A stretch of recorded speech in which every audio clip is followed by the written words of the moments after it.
What's up, people of the world? Welcome to my YouTube channel. And by the way, if you want to see me like flexing and stuff, talking about how I'm feeling and stuff, make sure to stick around to after this commercial. Nah, but you know, this message basically. So, do that and it will be great.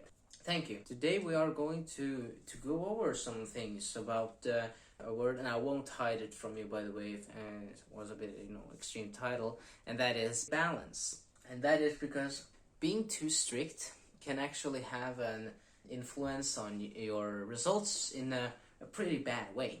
And how does that make sense? Well, too strict or too unstrict can have a pretty big impact on how your results will be, whether they will be great or good. So the first problem is actually cortisol and stress.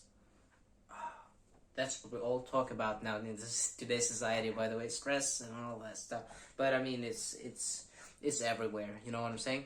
But the thing is, when you eat in a calorie deficit, it will kind of impact how you feel and all of that. But if you never cheat and you are going really aggressive about it, for example, or you're like always like in war mode and you're like a soldier and never relaxing sometimes, it can actually F up your results, because we know that cortisol has a direct impact on your testosterone levels, which has a direct impact on your gym performance and your muscles growing. So the first thing I wanted to talk about is, having a lot of stress and cortisol will actually have let you have a higher resting heart rate, and you probably experienced this yourself if you've been stressed, that you feel like, God damn it, I have to do something, right? Or like you can't sleep. And that is unfortunate, because sleep is the best tool we have to experience good things in relations to sport. But, sleep is easier said than done, and with a caloric deficit, it can be even more challenging. Another thing that I thought about is, as I said, gym performance. If you are going to the gym and your performance is at the same level or even worse, are decreasing, that you actually can do less and less weight, you probably need to look at your sleep and your food, because that is not a good sign.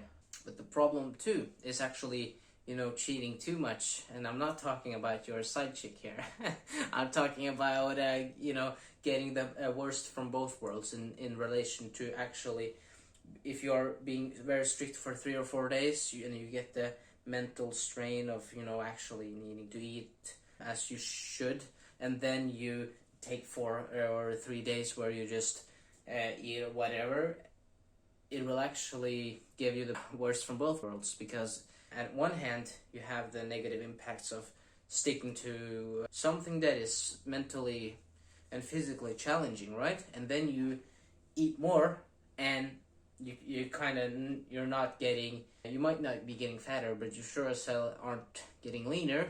So you're kind of just fatiguing yourself and not getting anything for it. And isn't that, doesn't that suck? So I have a bonus problem, by the way. Problem 2.5, and that is actually that you haven't liked the video yet. No, but for real, if you have found this video helpful yet, or giving you some thoughts, make sure to press that like button. The algorithm will spread it further and everything like that. Problem 3, and I think it's unfortunately not talked about a lot in the fitness community, and that is actually enjoyment, both in a negative and positive way. Because if you are always, like I said, a soldier, and you're like never cheating and you're sticking to it, no matter what, you're pushing through it, are you enjoying that really? Like, of course, if you are, man, right on, right? But usually, we like to have fun in life and, relax and eat good food with friends and family, or with other people, I don't know. Or yourself, for that matter, watching Netflix. I don't know. That's what I like to do, at least, because I don't have any friends. Now,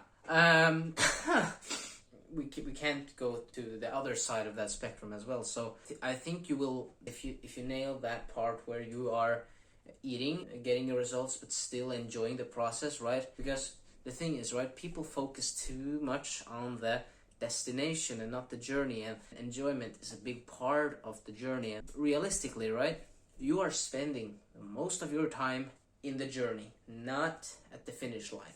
That means that shouldn't you work on enjoying your journey, right? Isn't that the most important thing? It sounds logical when you think about it, right? So make sure that, of course, you're getting enjoyment and you like that you're looking better, your self-image, all of that, you're getting stronger in the gym. That's great. But when it comes to maybe if you feel terrible because you're not eating, and you want to basically can't sleep and everything like that, and you just feel like shit and you're doing worse in the gym, it won't help you or serve you good in any way. So, make sure that if you feel that you need to take one break and you have been good for, a week or two, what's the problem, right? That smoothly, brings me to the solution, and that is basically to have a balance, right? As I've said, between not pushing too hard and not pushing too little, right? So if you can nail that, and it can come in many forms. To me, what I usually do is I eat strict and I push on for 2-3 weeks, and usually at the 3-week mark I feel that shit isn't good. I'm feeling the colds and all of that, insomnia, all the bad stuff. Then I just buy myself a good ass pizza or something or whatever I want, ice cream or anything that gives me like dopamine. I'm like all for it that day, and I can eat 3,000 or 4,000 calories, even 5, and it's no big deal, because if in a deficit for 7,000 calories a week, in 3 weeks I would be in a deficit of 21,000 calories.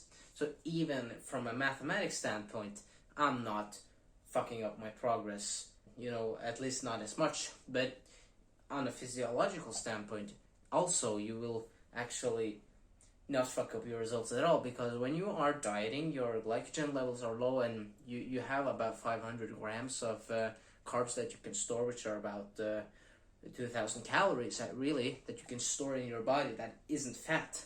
And the great thing about that is you will just feel a lot more pumped and powerful and great, and you will perform good at the gym, you will be relaxed, you will sleep good, and you can push on harder. So to me, I can do 1 or 2 days of that's usually enough, depending on how extreme my cheat is, and that's worked for me. But it isn't the only way. You can, of course, eat, let's say every week, but you have smaller, cheat meals. Let's say you always schedule half a pizza or something. But when I want to eat junk and all those good stuff, I like to eat a lot of it, right? I want to not think about restraining myself, using my mental strength. I want to relax my head as well. With that said, exercise, and especially cardio, has also a big impact on your fat loss results, and that's why if you haven't watched that video yet, you can watch it here. After I do my flexing and show off my progress, it's getting good. Thank you for doing that.